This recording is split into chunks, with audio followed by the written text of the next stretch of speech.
Thank you for tuning into the GSMC Soccer Podcast, brought to you by the GSMC Sports Network. We have a great show for you today. We will be covering the UCL draw. We'll do a full reaction to the UCL draw.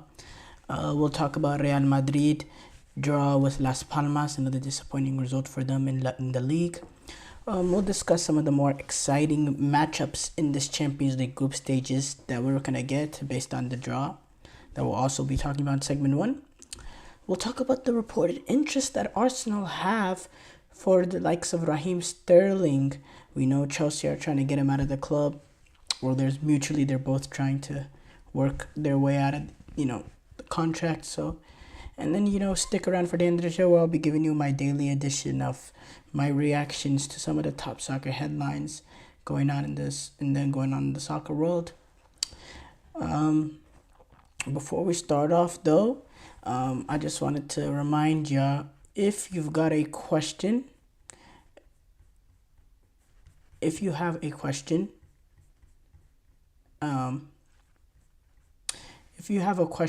please use this new form of method we have, the super chat method.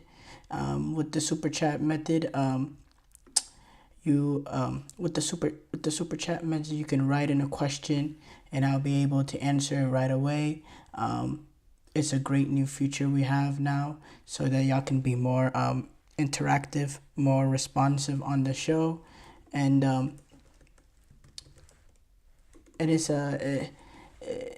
it's just a new way for y'all.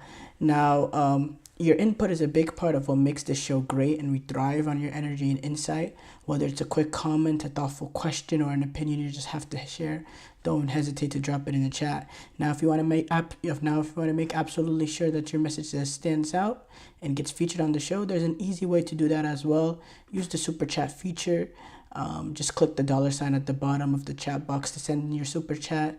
This guarantees that your message gets on the air, and it's also a fantastic way to support our channel. We rely on your support to keep bringing you the sports content you love, and we appreciate every bit of it. So go ahead, let us know what you're thinking.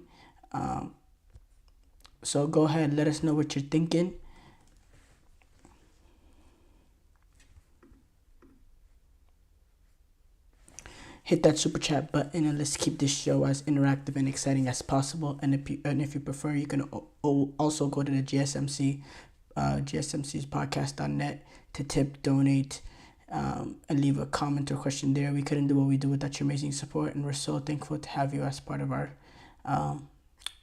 community. But yeah, we have to start off though with this new Champions League draw. Now on the screen, y'all can see the pot 1 teams, what they were drawn up against. The pot 1 teams, which was Real Madrid, Manchester City, Bayern Munich, PSG, Liverpool, Inter Milan, Borussia Dortmund, Leipzig, and Barcelona. You can see all the pot 1 matchups that we have on the screen, right? But there's also some big teams that are in the other pots. Arsenal being in one of the pots, as a pot 2 team. I think that's having to face Arsenal as a pot 2 team is really rough. Like, that's the worst possible option out of all the pot 2 teams. So Inter Milan, who have to play Arsenal, at least they get to play them at home. That's a rough one for them. PSG, having to go away to the Emirates, that's really, really rough for them. As a pot 2 team, that's the one pot 2 team you would like to avoid in Arsenal. But yeah, overall it was interesting. It's interesting. Now there is this new format, right? We all know this new format. I explained to y'all yesterday, to the best of my abilities. You basically have a 36 team league. Each team will face off. Each team has 8 opponents. 2 opponents from pot 1, 2 opponents from pot 2, 2 opponents from pot 3, 2 opponents from pot 4, and it don't matter. You'll play 2 teams from your own pot. So if you're a pot 1-2, you'll face off against 2 pot 1 teams. You'll face off against 2 pot 2 teams. You'll face off against 2. That's what we're seeing right here, all the pot 1 teams. So it makes it interesting. Top 8 automatically move on to the round of 16. 9th to 24th place. The next 16 spots will all face off in January as a home and a leg sort of playoff to reach the round of 16, essentially an extra round of the knockout stages, sort of like a play-in sort of situation to get into it. From 9th place to 24th place, the 16 teams half of them will move on to the knockout stages. So really, there is a benefit here of trying to finish top 8. You don't want to you don't want to play those extra 2 games in January to get into the Champions League knockout stages. If you don't have to, you try your best. And yeah, it's interesting here with this new Champions League format because the point tallies, the point things, it's not the same. Usually, you get about 9 points in the Champions League group stages. You're in decent positioning.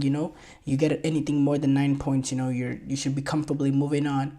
It's a little bit different here with the fact that it's a 36 team league. I assume you basically, you play 8 games.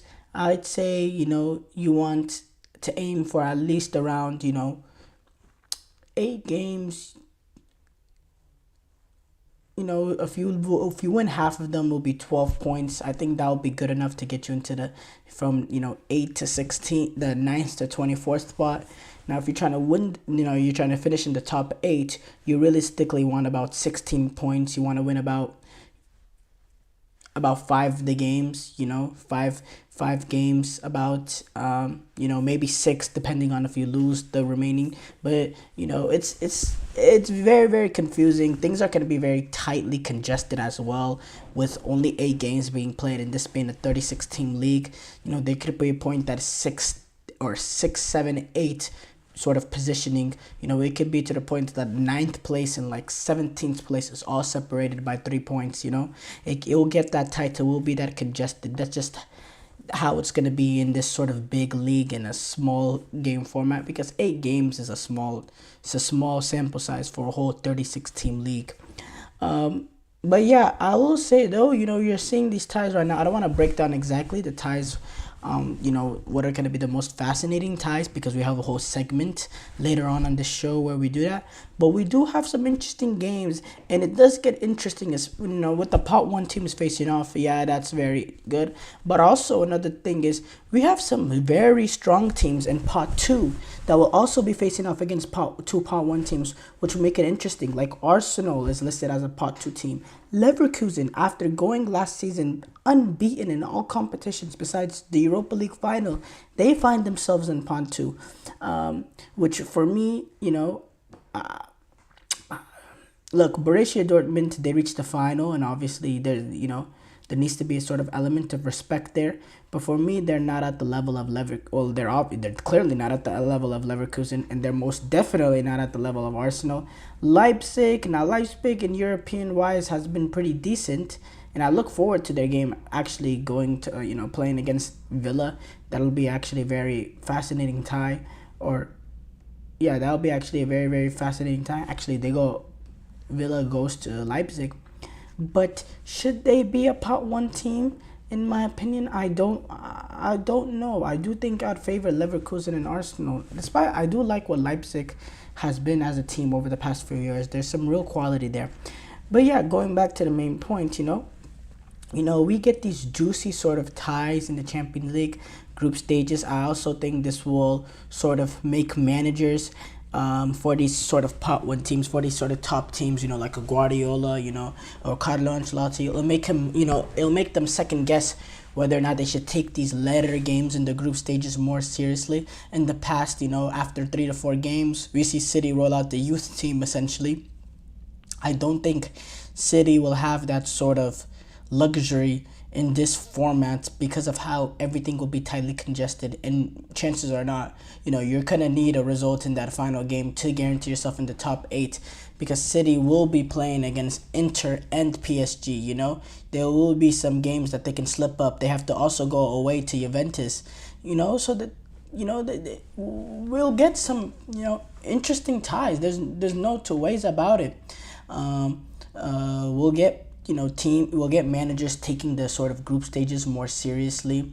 I think the managers will value the incentive of finishing in the top 8. I think that's very important. I think the last thing that these top level teams, this Manchester City, this Real Madrid, this Bayern Munich, this PSG, Liverpool, the last thing they want to do is play Barcelona, is to play an unnecessary tie in January, especially with the amount that people talk about, that everyone talks about in the football world, discussing how much football is being played, how much minutes to toll. I think there's going to be an extra incentive there to finish within the top 8, so you don't have to place that extra, sort of knockout stage game just to get into the knockout stages. That's something these top level teams will like to avoid.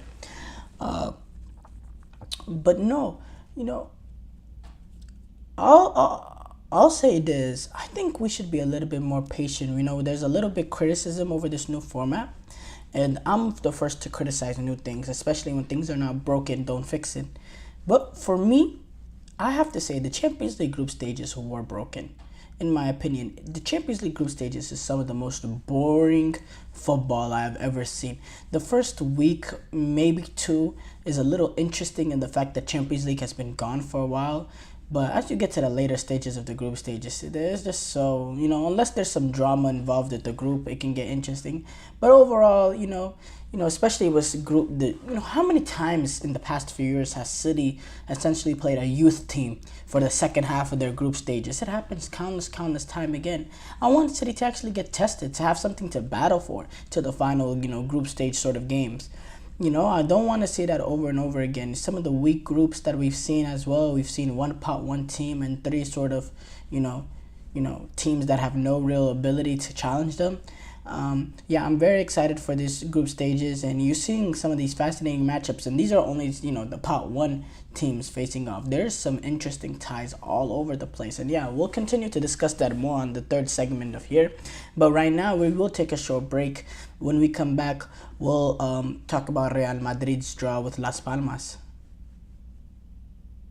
I feel like I'm losing my mind. Is everybody in the world blind? Please, Lord, give me a sign, a sign.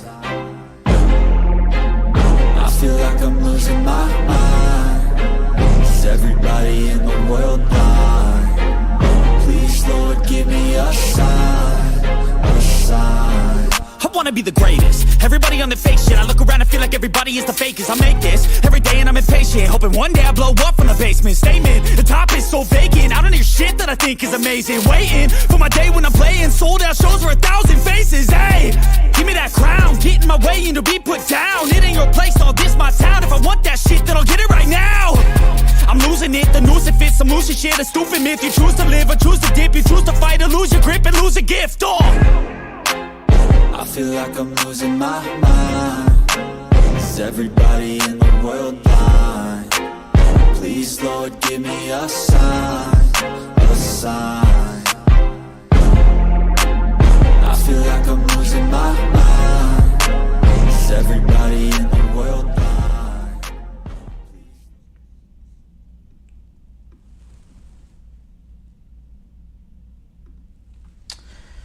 Before the break, we discussed the UCL draw. We'll move on to discuss Real Madrid. They have drawn with Las Palmas 1-1. Another disappointing result for Real Madrid, I have to say. I mean, that first half, such a lackluster, boring performance. Las Palmas, they took the lead early through Alberto. This game, by the way, was played at the Canaria in Las Palmas, just for context. But they took the lead early to Las Palmas did with Alberto Molero, and there was no response for Real Madrid in that first half. Lackluster, really hard game to watch, I have to say. Really, slow pace. There was no real efficiency in the way Real Madrid was going about it. No real energy. Just lackluster. And it just seemed like a bunch of players that were woken up like 30 minutes before game time, and they sort of had to salvage a performance. That's what it looked like in that first half. There was no runners. There was, you never thought Real Madrid were really threatening them whatsoever. And yeah, it was such lackluster first half, and it was really, really poor from Real Madrid, I have to say. Now they eventually in the second half they do turn it up a bit and create a little bit. Then they get very fortunate in the 69th minute or 67th minute or so, where they draw a penalty, which is for Las Palmas is a very unlucky penalty. Kind of so the ball gets driven into Vinicius's pass. Vinicius sort of mishits it. I believe he's trying to go for the goal. He sort of mishits it right into the path of I believe I have no idea who that is actually. I think it was in the path of Brahim Diaz. Oh yeah, no, into the path of Valverde. Valverde tries to get something on it, and it hits the sliding. Or is it Arde Güler? No, it's Arde Güler, and then it hits the Las Palmas player trying to slide it. Arde Güler himself sort of hits it, so the ball doesn't really go the area that the Las Palmas defender is expecting. He's sort of slide tackling, trying to get for position, and it hits his backhand, and that's the sort of break that Real Madrid got to even get back into this game. But overall, and Vinicius Jr. puts the penalty away, which is actually interesting that Mbappe doesn't take the penalties. But overall, yeah, it was just another lackluster sort of bad performance from Real Madrid. Just no real runners, no real efficiency.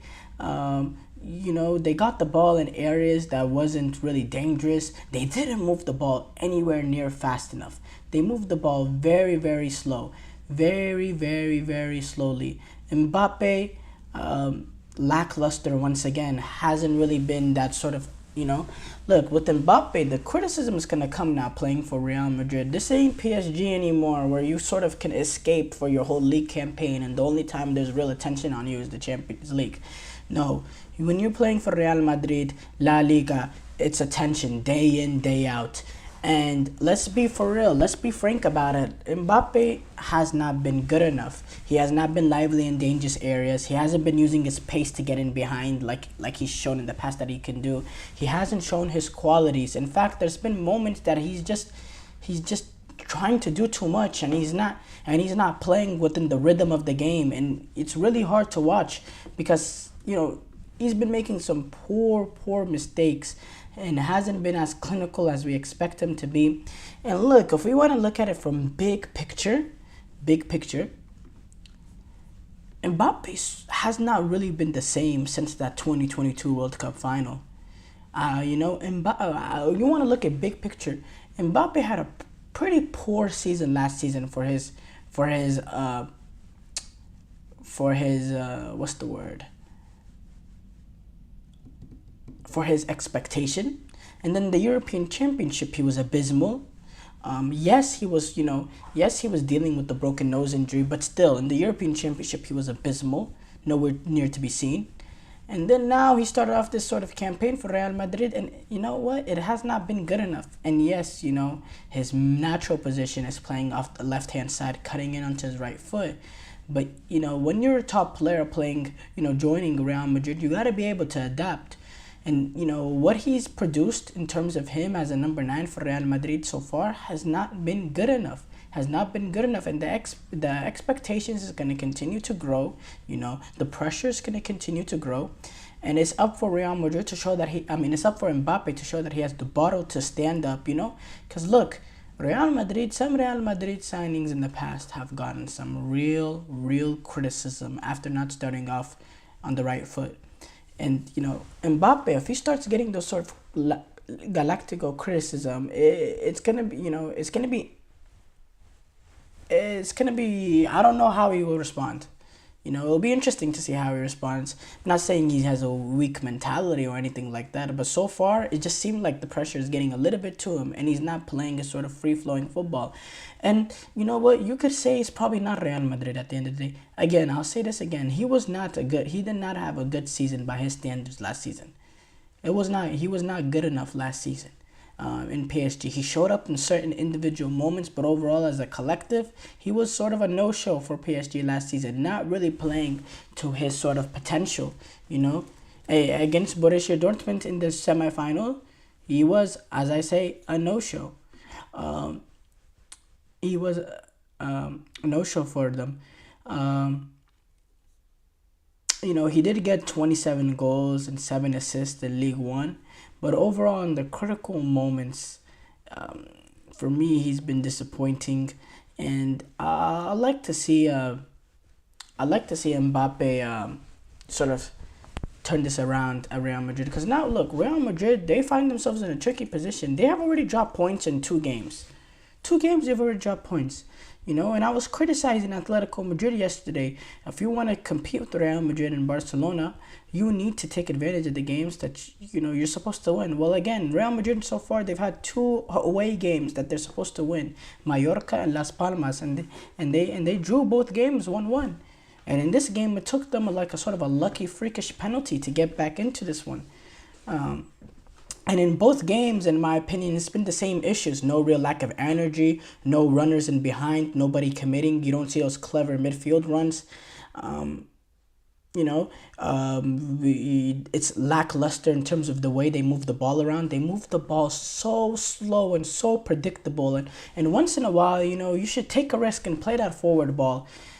You know, it seems like nobody is willing to sort of play that forward ball. Toni Kroos was a magician at sort of composing the game and once in a while hitting those balls in between the lines to spring an attack.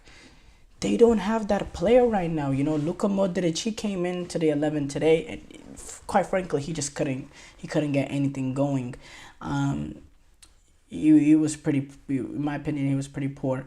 Brahim Diaz, he started off the right-hand side, and you know, yes, it gives you a little bit of balance in the fact that you have a natural left footer in there, as opposed to Rodrigo. But overall, they didn't make Real Madrid's attack look any more fluid. They still look lackluster. The service was still off.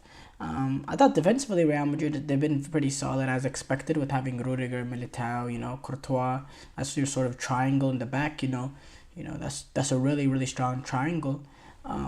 And they did concede that goal early. But yeah, overall with Real Madrid, I think it's the sort of same issues that you have from Mallorca.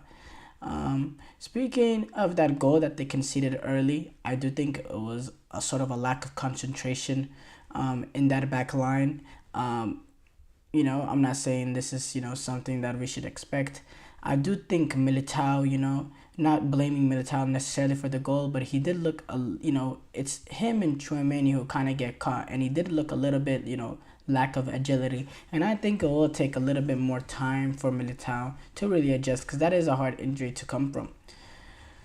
Yeah, obviously a disappointing result for Real Madrid. My biggest takeaway here, though, is, you know, Kylian Mbappe. He needs to figure this out for Real Madrid. He needs to figure this out for Real Madrid, because if he doesn't, big sort of criticism and pressure is going to continue to mount and grow on him. And right now, what he needs to do is try to smooth everything, you know, over, so there's you know, those criticisms don't come.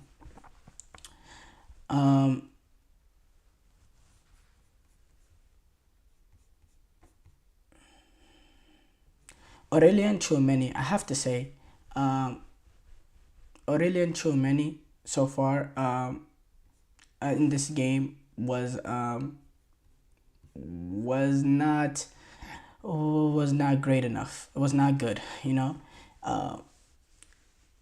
He struggled since the start of the season, so he's someone that needs to pick up an issue.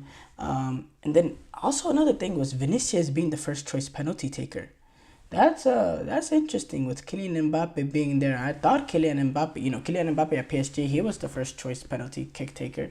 And yeah, I don't know. That's an interesting headline as well to talk about. But yeah, overall poor result from Real Madrid, and we'll see how they respond as they go on to take on as they move on to face Real Betis this Sunday back at the Bernabeu.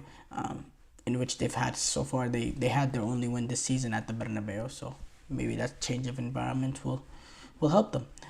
Short break here coming up. When we come back, we'll discuss the most exciting Champions League group stage games. Looking for your daily fix of sports talk without having to pay for it? GSMC Sports Network is available on YouTube. Just search GSMC Sports Network. Get your fix of daily sports talk shows on YouTube, absolutely free. NFL, college football, NBA, MLB, MMA, UFC, fantasy football, and so much more. GSMC Sports Network has shows running all day long, with new sports shows starting every 2 hours. Just like on your favorite cable sports channel, except GSMC Sports Network is absolutely free. Just search GSMC Sports Network on YouTube to catch one of your new favorite shows, like the GSMC College Football Podcast, Chip Shot Football Podcast, Hoops and Heels Women's Sports Podcast, GSMC Basketball Podcast, and so many more. Check it out for yourself. GSMC Sports Network, now available on YouTube absolutely free. Search GSMC Sports Network on YouTube right now.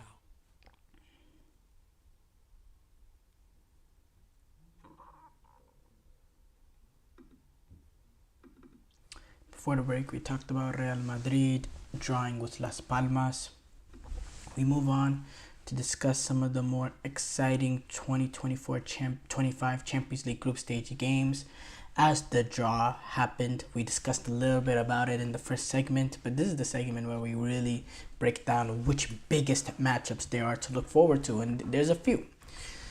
My opinion, no, not in my opinion, but there's some good ones going on actually. I'd say the biggest game will probably be Liverpool taking on Real Madrid. Now this is a pot 1 game, pot 1 versus pot 1. So that's sort of the marquee sort of matchups, the pot 1 games. And look, we know the Champions League history these two teams have had in terms of recent history, going back to the 2018 Champions League final, won by Real Madrid, and then there was the one in the 2020 Champions League, I believe, the sort of COVID Champions League and empty crowds, where they played, I believe, in the quarterfinals or around the I think it was the quarterfinals, in which Real Madrid comfortably got past Liverpool. And then we know what happened in the 2022 Champions League final. Real Madrid again win by defeating Liverpool in the final through Vinicius Jr. And so there's some real history there, and Liverpool will be this game will be at Anfield, so you're expecting an electric Anfield sort of atmosphere. The last time, because keep in mind the game that was played between Liverpool and Real Madrid in 2020, that game in Anfield was behind closed doors. The game at the Bernabeu was behind closed doors as well. So you're expecting, we're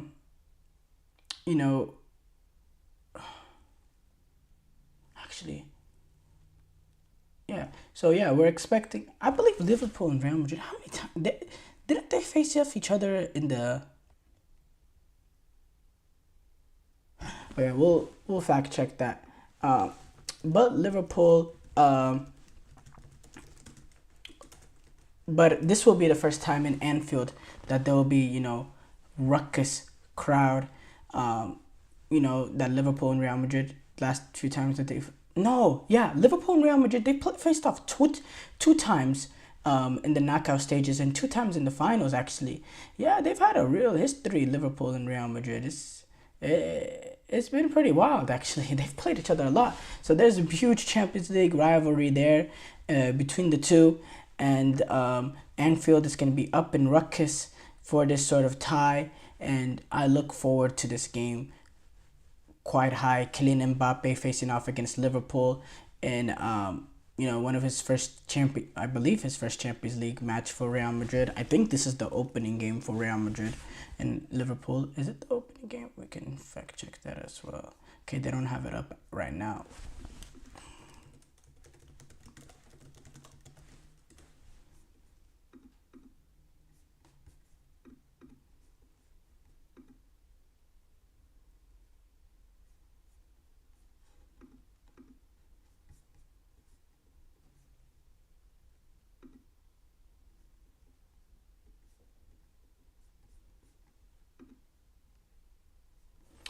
They don't have it up actually, but that's gonna be a fascinating tie. So many storylines there, and this is also Arne Slot too. This will be his first major test in the Champions League. So yeah, Liverpool, another big game. Liverpool, Bayer Leverkusen. What a game that will be. Xabi Alonso bringing his Bayern Leverkusen team that finished unbeaten in the Bundesliga. He's going to take them to Liverpool, facing off against his former club. Bayer Leverkusen is a strong team that really will go in there expecting to win based on what we've seen from Leverkusen last season. Liverpool wanting to defend. Where would this game be at?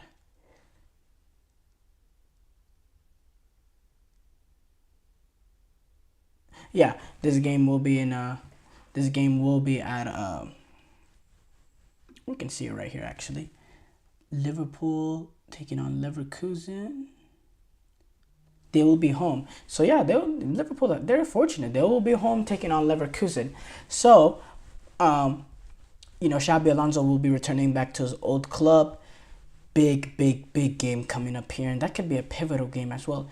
PSG taking on Atletico Madrid. These are going to be two teams that are really going to be competing for that same sort of, positioning. They'll be around the same, and not everyone will be able to get into the top 8. So this is a pivotal match.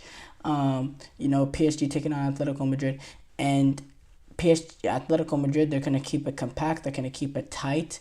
And PSG, they can have the quality through the players of like Ousmane Dembele to break down Atletico Madrid. That's going to be really good, because PSG, they have a horrible schedule. They got City, PSV, Girona, and then they have to are going to Paris. That's difficult, and if they really want to get top 8, Atletico Madrid is almost a must win. Okay. Atletico Madrid, they actually have a weaker draw as well. PSG taking on City, Bayern, Atletico Madrid, and Arsenal. Wow. That's the definition of rough. Wow. That is half of your games going up against elite opposition. And it's really rough, because Arsenal and Atletico Madrid, that's the two worst pot 2 teams basically to get. Arsenal, Atletico Madrid, and Leverkusen. That is, those are the two, any of those 3 are literally the worst pot 2 teams you could get. On top of that, you're facing off against City, Bayern Munich. We don't know about Bayern Munich. They're relatively unknown under Vincent Kompany, but they're still going to be a tough outfit in the Champions League. Even last season, with the weak season they had, they were able to reach semi-final, and they're actually minutes away from reaching the final. Yeah, PSG, they're going to have to earn their way to the final. Real Madrid taking on Borussia Dortmund. Now, look, a lot of people are hyping this up as a Champions League final rematch. I don't see it the same, because I don't believe in this Borussia Dortmund team, this new manager coming in. I have, not that much massive expectations for them in this Champions League campaign. They did start off their season with a win over Eintracht Frankfurt, and, they played some decent quality football, a little bit of some attacking display. They were able to dominate possession, but I want to see a little bit more from Borussia Dortmund but that will be exciting, the fact that we'll play. I think another thing that will be very interesting is Barcelona going away, because Borussia Dortmund, Real Madrid, that game will be played at the Bernabeu. Let's fact check that real quick. Borussia Dortmund, Real Madrid. Yeah, that will be played at the Bernabeu. Borussia Dortmund, Barcelona, another Part 1 game. This will be played at the Yellow Wall. Barcelona, with Hansi Flick, German coach, is going to go back to the Yellow Wall, in which, he's had coaching Bayern Munich. He's had a lot of games, playing at managing at the Signal Iduna Park. We know the atmosphere they can create there. Getting to face off Barcelona in the group stages, expect an electric atmosphere. They're very difficult, very suffocating for these Barcelona players, and I want to see how Barcelona can respond to that. How It's going to be interesting now. Robert Lewandowski, he's used to playing at the yellow wall, so I don't think it's going to bother him to an extent. But the rest of these Barcelona players playing in this sort of atmosphere, it'll be very interesting to see. Now, Dortmund, they're, again, there's a relative unknown with them under Nuri Sahin. I still want to see a little bit more of them. Aston Villa get to play Bayern Munich and Juventus as a Power 4 team. Look, I'm not going to lie. I don't worry that much for Aston Villa. Let's go ahead and see. They play Bayern. Okay, so Bayern goes to Villa. And then they play Juventus. Oh, we can't see that here. I'm very interested to see Aston Villa. I want to see Villa Park hosting a Champions League game. If they can generate that sort of atmosphere that a European team struggle with, I expect it to be very not hostile, but very ruckus going up against Bayern Munich, because we know the quality Bayern Munich has. But yeah, that's there's some great matchups. You have Atalanta taking on Celtic. That's also, interesting, not in the fact that they're both, both beaters or any, world beaters or anything. But Atalanta, they're coming off that European League title run where they won the European Cup. And then Celtics, they've been dominating the Scottish League over the past few years, but they've never really done much in Europe. And now they have Champions League to play in, and they have that crazy atmosphere at Celtic Park.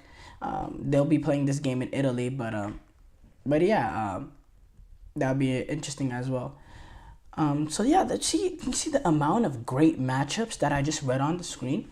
You don't get that, with the previous Champions League group stages. We get some boring matchups some days, and some lifeless matchups.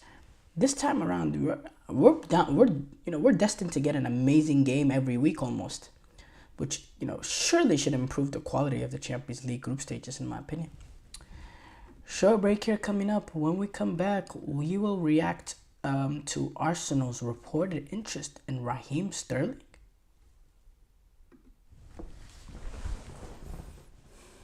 For the best and latest podcasts available anywhere, go to the podcast app on your cell phone and type in GSMC to access free content-rich podcasts on health and wellness, book reviews, sports, entertainment, relationships, social media, movies, technology, finance, and even weird news. Subscribe and download the GSMC Podcast Network's family of shows, available everywhere podcasts are found.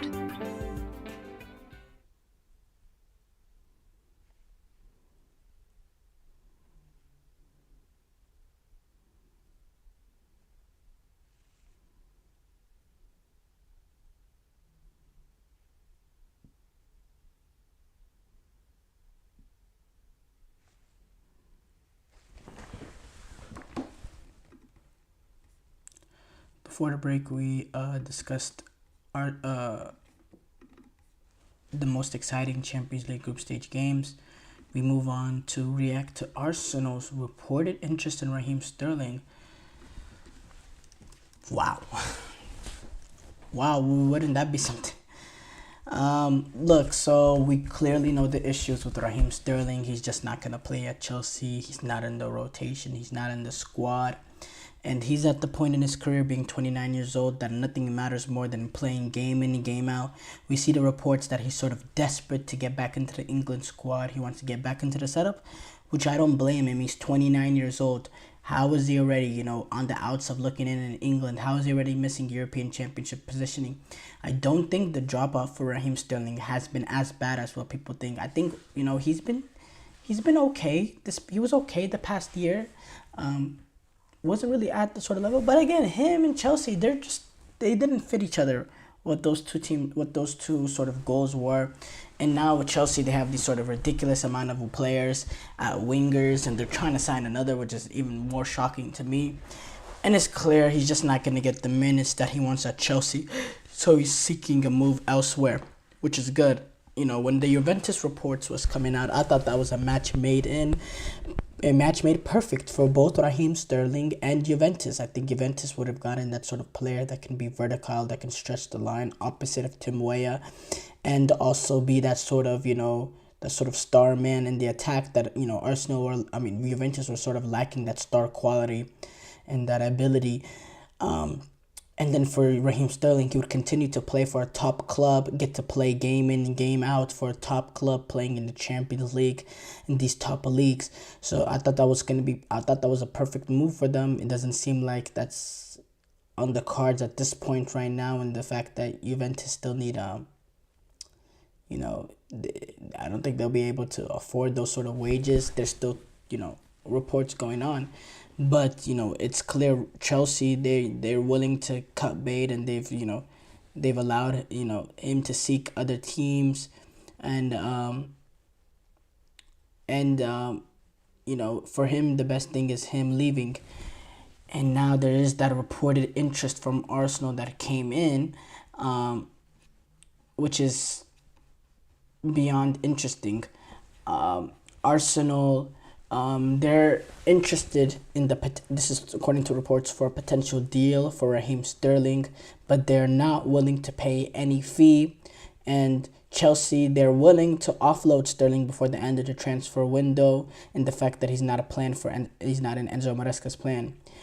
Mikel Arteta, he has a relationship with Raheem Sterling. You remember Mikel Arteta was the assistant manager at Manchester City, so they spent some time there,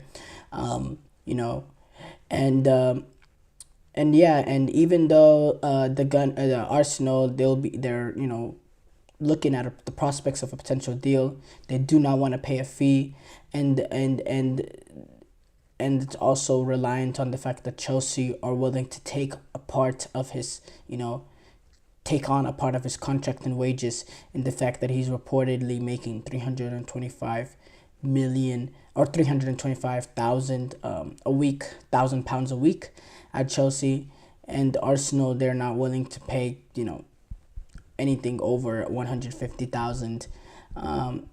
So basically, Sterling will have to take a sizable salary cut to join Arsenal, which is expected, in the fact that if Raheem Sterling, if he's truly desperate to get back into the England squad, if he's truly desperate to get back playing at the top level, continuing to play sort of Champions League football and competing for trophies and all that, he will have to take a pay cut. At this point in his career, top teams are not looking for a player like Raheem Sterling in that amount of money. They're not willing to invest that sort of money at this point in his career, at what he is at this stage. And that's something that he himself is going to need to address. But look, let's be honest, Raheem Sterling, I think Raheem Sterling, it could be a benefit for Arsenal. I think that extra element of a little bit more goals and assists, a little bit more verticality. I think overall, I think he's good squad depth in the team. I think he's, he could challenge for a spot in the starting 11. I definitely think he'll challenge Martinelli if he can, sort of regain the confidence that he had, in that first year because that first year he played at Chelsea, I thought, quite frankly, he had a pretty good season. And he made the World Cup squad that year.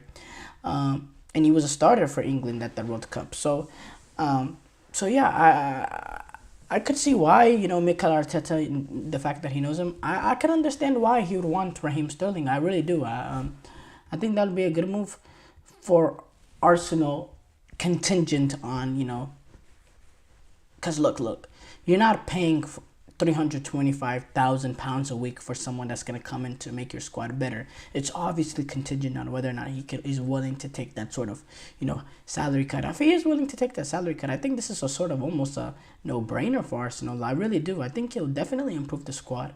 And I think he's a sort of player that can challenge for a position in the starting 11 if he can get his act together.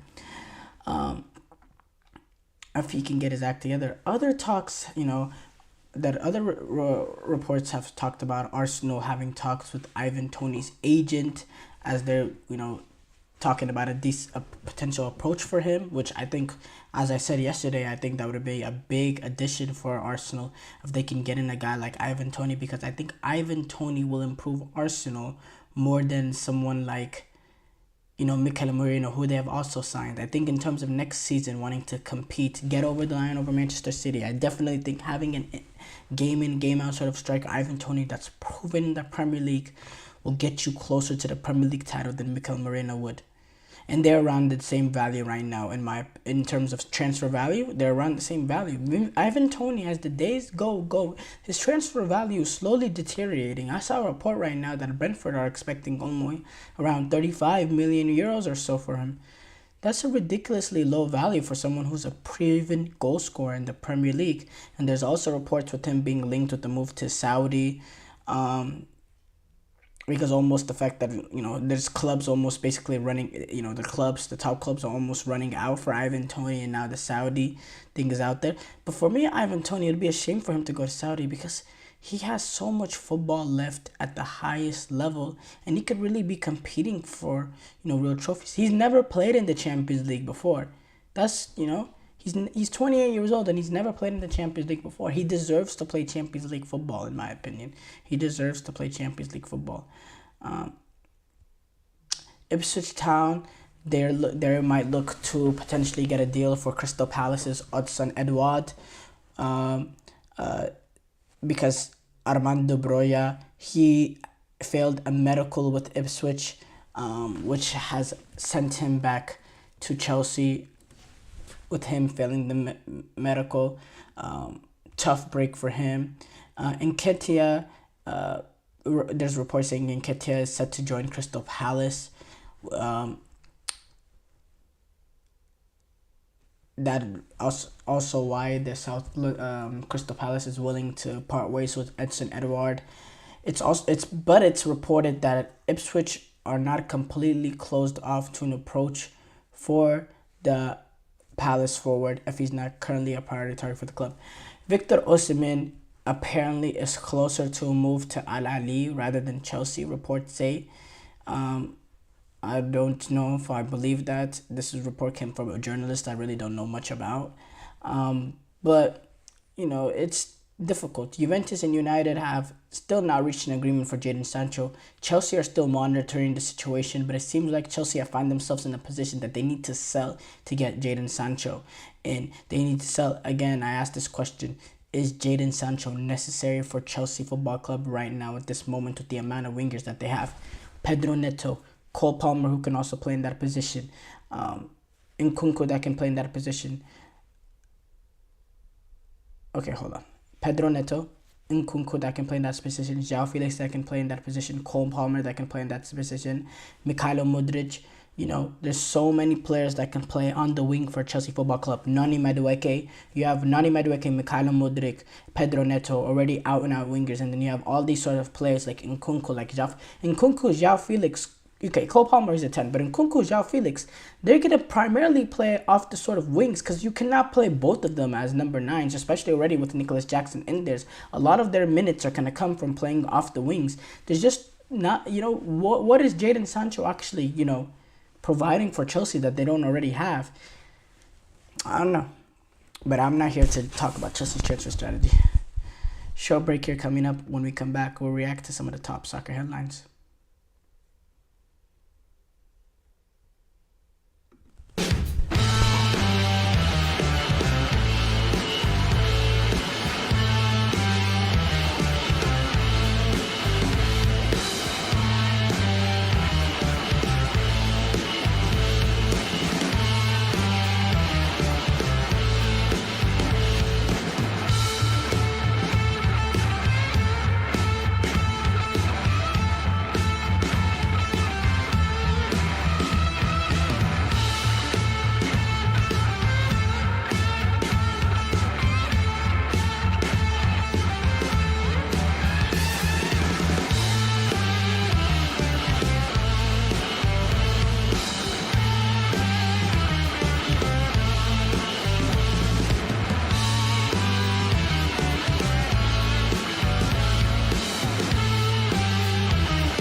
Before the break, we discussed Arsenal's reported interest for Raheem Sterling. We move on to react to some of the top soccer headlines going on in the soccer world. Mason Mount. The Manchester United injury sort of list continues. We already know during preseason, Rasmus Højlund and Lenny Yoro both suffered injuries that took them out for the start of the season. Lenny Yoro's being a little bit more severe. Luke Shaw, Tyrell Malacia, Victor Lindelof, they've also all been out for injuries so far this season. And now Mason Mount joins that list. Mason Mount, he started both of United's games this season. He was subbed off actually at halftime in this past weekend as they were defeated by Brighton with that late goal. And it was reported, it's said that the injury that he suffered was in the game. And yeah, that's a bad loss for United, him being sidelined for a few games, because for him, with this muscle injury, because for him, all he needed was a set of run at Manchester United. He didn't have the sort of set of run to sort of build momentum and started getting a rhythm of play, to settle in with Manchester United. He hasn't had that since he's got. Last year, he was injury riddled all season. Now this time around, he starts up again, and it's interesting. I don't remember. I thought Mason Mount wasn't really injury prone at Chelsea. In fact, he was one of the few players that played game in and game out. We had a few injury prone players, Christian Pulisic and so on. But Mason Mount happened to be the player that, would play game in, game out. And since he's got to United, he just hasn't been at it. Just suffered so many injuries and hasn't really been at his level. Mason Mount, he wrote on social media saying, "During the last game, I picked up a minor muscle issue. I've had it checked and it looks like I'll be out for a few games. Leading up to and during preseason, I worked hard to get my fitness back to where it needs to be, and I feel re-energized, sharp, and ready. I want you to hear it directly from me, how frustrated I am, as I expect you are too. I will do everything possible to be back in the best shape and help the team." Speaking of Mason Mount, he was actually not involved in the squad that Lee Carsley announced that take on Ireland in Dublin and then Finland at Wembley 3 days later in the Nations League. Speaking of that squad, interesting squad came out. Some inexperience involved in this sort of squad. A lot of some of these sort of youth players. For the squad, England's first squad since the European Championship. Obviously, Lee Carsley, he's going to be that sort of interim coach. And there's no Kyle Walker involved, and we have some new call-ups like Morgan Gibbs-White, Livramento, Angel Gomez, who are all going to be getting their debuts. Jack Grealish, he's back involved in the English setup. Ivan Toney, Lewis Dunk, Adam Morton, who are all involved in the European Championship squad under Southgate. They've all been omitted as well. Interesting squad as I read it. So goalkeepers: Dean Henderson, Jordan Pickford, Nick Pope. No real surprises there. Jordan Pickford will continue to be England's number one. Mark Gahey, Ezri Konsa, John Stones, Trent Alexander-Arnold, Levi Colwill, Rico Lewis, Tino Livramento, and Harry Maguire. He's back in, or not really back in. He was never really dropped, but he's going to be involved in the English setup this international window. Midfielders: Conor Gallagher, Kobe Mainu, Declan Rice, Cole Palmer, Morgan Gibbs-White, Angel Gomez, and Phil Foden. No Jude Bellingham, obviously, because of the injury, which opened up possibility for Angel Gomez or Morgan Gibbs-White to sneak into the squad. And then the forwards: Jared Bowen retains his position from the European Championship. Eberechi Eze as well. Grealish gets back in. Anthony Gordon, Harry Kane, Bukayo Saka, Watkins. Jack Grealish gets back in replace for Ivan Toney. And yeah, overall, there's a lot of similar players from this European Championship. Kyle Walker being dropped is interesting. Maybe they just don't, they know what they're getting with Kyle Walker and they want to see Tino Livramento, get him a shout, see what he's like. But, you don't want to alienate your sort of veteran players. I think Kyle Walker's experience will be very critical I think, despite him aging, if the pace is still there, and if he's still playing this sort of, this at the level, I don't think that's someone that should just be forced out of the England setup. I think his experience is still pivotal for this sort of team, whether or not it's starting or not. Because I definitely think Trent Alexander-Arnold should be the starting right back in for England. He is the most talented fullback in the world, and you would be a fool. Gareth Southgate was a fool to overlook him, and so many times, game in and game out, and I think he'll be pivotal for them. Andrea Pirlo sacked as Sampdoria manager just after one season. He has been sacked for in charge. The Serie B club said it on Tuesday. Sampdoria. They started the season with a draw and 2 losses, and they're second to bottom in the table in Serie B. Pirlo, he was actually previously in charge of Juventus. He, eventually they sort of mutually parted ways, and then he took charge of Fatih Karagümrük in Turkey, but only spent 1 year there. And then he was appointed as Sampdoria manager last June, with the mission of bringing them back to Serie A, since they were relegated from Serie A. But they weren't able to get promoted to Serie A. In fact, they weren't even close. They finished 7th place, and they ended up getting knocked out by Palermo in the first round of the promotion playoff. And so he was already on a short limb, because the mission was to get them back into Serie A. And after starting the season off with a draw and 2 losses, it was bound to happen. And sometimes the great players don't make great managers, and that's kind of what we're seeing here with Andrea Pirlo, even with Thierry Henry at France. Sometimes that's just what it is. Barcelona has signed U.S. youth international Pedro Soma. Barcelona, they completed the signing of the United States international. The man is Soma, who's born in Florida. He's going to initially play for the U19 youth setup, but he could also potentially move up to the B team, Barcelona B team. He's not the only American that's playing at part of the Barcelona youth setup. Diego Cochin, the goalkeeper, Adrian Simon Hill is also part of the setup. We've seen a lot about the prospect Adrian Simon Hill. I'd like to see how he takes the next level as he starts being an 18-year-old. So Somo was born to a Brazilian mother and an American father, but he actually relocated to Barcelona in 2018, and now he got moved up to the setup there, and he's actually been playing for the U.S. at the U16, U17, and U18 level. And in fact, at the last year's U17 World Cup, he played 3 games as the U.S. lost in the round of 16 to Germany 3-2, who ended up to go on to win the tournament.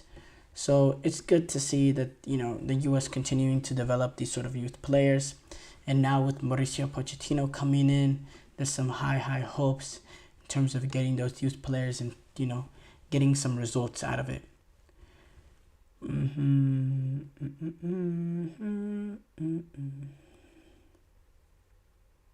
Ancelotti came out saying, was a little critical, but he came out saying there needs to be change fast after they had that disappointing 1-1 draw to Las Palmas. Ancelotti said this team must find an improvement fast. It was a bad first half. It was hard for us to find the goal. We had to hang on, suffer a bit. The team wasn't balanced. We weren't moving the ball quickly. It was hard for us to win the ball back. Everything that happened in the draw against Mallorca, I didn't see an improvement in the team. We must find an improvement fast, and I think we will find it. It's been hard for us to find the solidity we had last year. We can't look for excuses. We have to improve fast. We have another game on Sunday. I have to be clearer in the strategy on the pitch to give clarity to the players. It's been harder for us than we thought. The 3 games have shown me a lot of things that aren't going well. And yeah, there's issues with Real Madrid, and they do need to improve fast because they don't want to get caught too low in the table where they're having to sort of make a late season push to win La Liga. That's not where they want to find themselves in, because Barcelona are looking good right now, I have to say. Thank you guys for tuning into the GSMC Soccer Podcast, brought to you by the GSMC Sports Network. Your support means a lot to us, so please remember to subscribe to the show and leave a positive review. It really does make a difference. We also invite you to follow us on Facebook, Twitter, TikTok, and Instagram for more content and updates. Thank you once again, and have a wonderful, wonderful day.